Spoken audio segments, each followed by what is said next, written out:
Friends, ಎಲ್ಲರಿಗೂ ನಮಸ್ಕಾರ. ಎಲ್ಲರೂ ಹೇಗಿದ್ದೀರಾ? ಎಲ್ಲರೂ ಚೆನ್ನಾಗಿದ್ದೀರಾ ಅಂತ ಭಾವಿಸ್ತೀನಿ. ನಾನಿವತ್ತು ಹೆಲ್ದಿ ಈವ್ನಿಂಗ್ ಸ್ನ್ಯಾಕ್ಸ್ ತೋರಿಸ್ತಾ ಇದ್ದೀನಿ.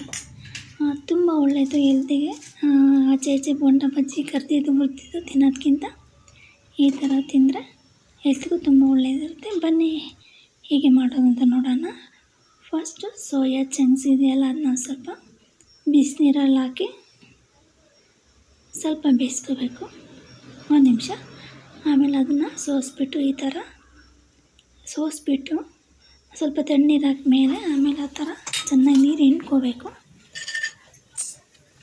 ಆಮೇಲೆ ಸ್ವಲ್ಪ ಆಯಿಲು, ಜಾಸ್ತಿ ಅಲ್ಲ, ಸ್ವಲ್ಪನೇ ಸ್ವಲ್ಪ 1 ಸ್ಪೂನ್ ಅಷ್ಟು ಹಾಕ್ಬಿಟ್ಟು ತುಪ್ಪನಾರು ಹಾಕ್ಬೋದು, ಎಣ್ಣೆನಾರು ಹಾಕ್ಬೋದು. ಸ್ವಲ್ಪ ಫ್ರೈ ಮಾಡಬೇಕಿದು, ಹುರ್ಕೋಬೇಕಿದು 1-3 ನಿಮಿಷ ಬಿಸಿ ಮಾಡ್ಕೋಬೇಕು ಇದನ್ನ.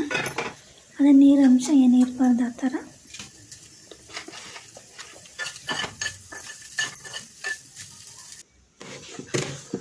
ಅದು ಉರಿಯೋ ಅಷ್ಟೊತ್ತಿಗೆ ಸಣ್ಣದಾಗಿ ಈರುಳ್ಳಿ ಕಟ್ ಮಾಡ್ಕೊತಾ ಇದ್ದೀನಿ. ಏನು ಬೇಕಾದರೂ ಹಾಕೋಬೋದು, ಮಿಕ್ಸ್ಚರ್ ಕೂಡ ಹಾಕೋಬೋದು ಇದಕ್ಕೆಲ್ಲ ನೀವು. ನಾನು ಈರುಳ್ಳಿ, ಕ್ಯಾರೆಟು, ಕೊತ್ತಂಬರಿ ಸೊಪ್ಪು ಹಾಕ್ಕೊತಾ ಇದ್ದೀನಿ. ಬೇಕಾದ್ರೆ ಹಸಿಮೆಣಸಿನ್ಕಾಯಿ ಹಾಕೋಬೋದು. ನಾನು ಹಸಿಮೆಣಸಿನ್ಕಾಯಿ ಎಲ್ಲ ಹಾಕ್ಕೊಂಡಿಲ್ಲ, ಇಲ್ಲಿ ಕ್ಯಾರೆಟ್ ಹಾಕ್ಕೊತಾ ಇದ್ದೀನಿ. ಆಮೇಲೆ ಸೌತೆಕಾಯಿ ಹಾಕ್ಕೊತಾ ಇದ್ದೀನಿ.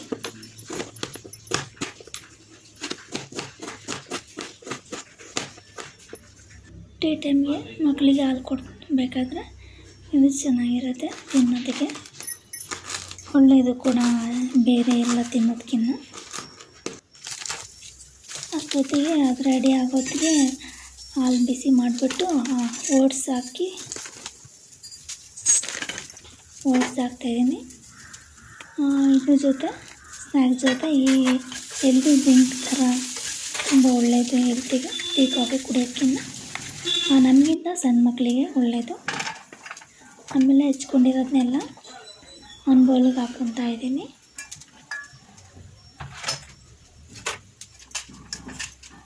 ಚೆನ್ನಾಗಿ ಮಿಕ್ಸ್ ಮಾಡಿಕೊಂಡು ಆಮೇಲೆ ಸೋಯಾ ಚಂಕ್ಸು ಫ್ರೈ ಮಾಡಿದ್ನಲ್ಲ, ಹುರಿದಿದ್ನಲ್ಲ, ಅದನ್ನ ಹಾಕಿ ಸ್ವಲ್ಪ ಮಿಕ್ಸ್ ಮಾಡಿಕೊಂಡು ಉಪ್ಪು ಪೆಪ್ಪರ್ ಪೌಡರು, ಲೈಟಾಗಿ ಬೇಕಾದ್ರೆ ಖಾರದ ಪುಡಿ ಹಾಕೋಬೋದು. ಪೆಪ್ಪರ್ ಪೌಡರ್, ಸ್ವಲ್ಪ ಖಾರದ ಪುಡಿ ಮತ್ತು ಸ್ವಲ್ಪ ಚಾಟ್ ಮಸಾಲ ಇದ್ದರೆ ಹಾಕಲೇಬೇಕಂತ ಏನಿಲ್ಲ, ಏನಿರುತ್ತೋ ಒಟ್ಟು ಒಂದು ಸ್ವಲ್ಪ ಟೇಸ್ಟ್ ಚೇಂಜಿಗೆ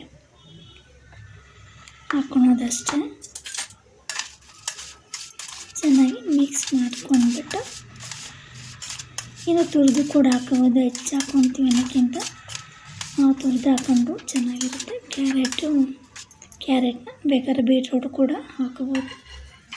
ಈಗ ರೆಡಿ ಆಗಿದೆ.